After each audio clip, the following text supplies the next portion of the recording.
सके कोई सिंध कच्चे की तरफ उठा करके रखे ताकि वो जाए वहां उनको बांधे, वो पैसे उठा के उनको दे दे डाकुओं को, फिर अपने आप को बाजियाब करा ले। मेहरबानी दोस्तों, शुक्रिया। सके कोई ये देखो, आप लोगों ने अभी वीडियो देखी है कि कच्चे के जो डाकू हैं वो किस तरह से लोगों को मशवरा दे रहे हैं। अभी आप लोगों ने जो वीडियो की है, इसके वीडियो के अंदर आप देखें कि क्या क्या लोगों के कमेंट्स आते हैं। बड़े मज़ाहिया से कमेंट्स जो हैं अभी आप लोग देख सकते हैं कि पहला कमेंट क्या है।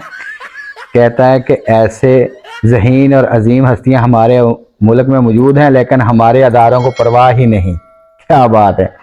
अच्छा, और देखते हैं क्या क्या इनके अंदर आ रहा है। कहता भाई, एक और बंदा है यासिर शबीर, कह रहा है भाई आप लोगों की भर्ती कब आती है।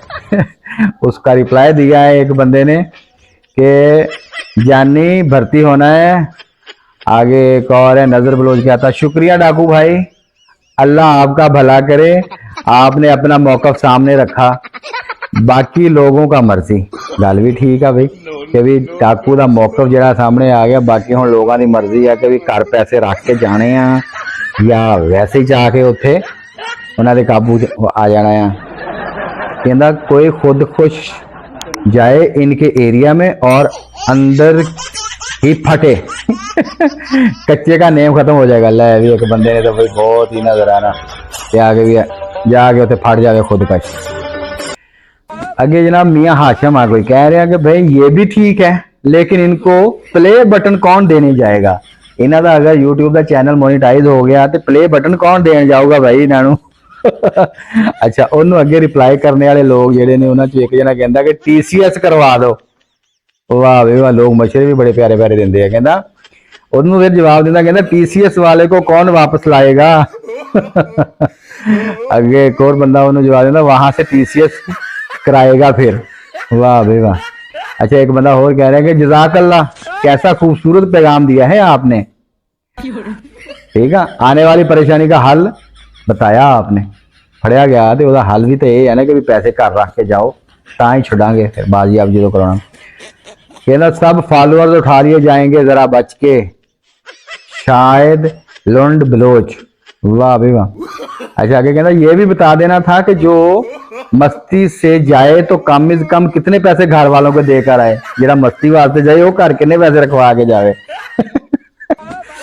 अगे जना कहता यार आपका सवाल करीब और दर्दनाक है। अच्छा जी, अगे एक जनी यहाँ कोई सोनी सोना राठौर कहती प्लीज मुझे कोई लिंक दे दो इसके रियल चैनल का। वाह भाई वाह, इदा इदा दे भी सब्सक्राइबर है ने भाई, कहते ये रियल चैनल का लिंक दे दो मैनू।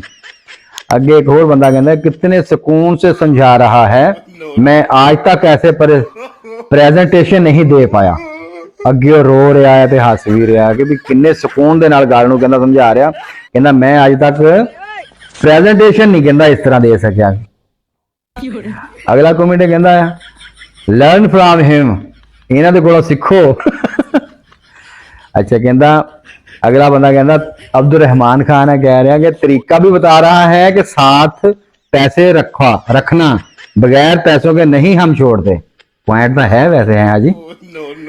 कहंदा वाह भाई शहजाद हसन है कोई, कहंदा वाह भाई ये भाई बता दे, ये भी बता दे कि तुम इस पैसे का क्या करोगे, वहां तो टॉयलेट भी नहीं।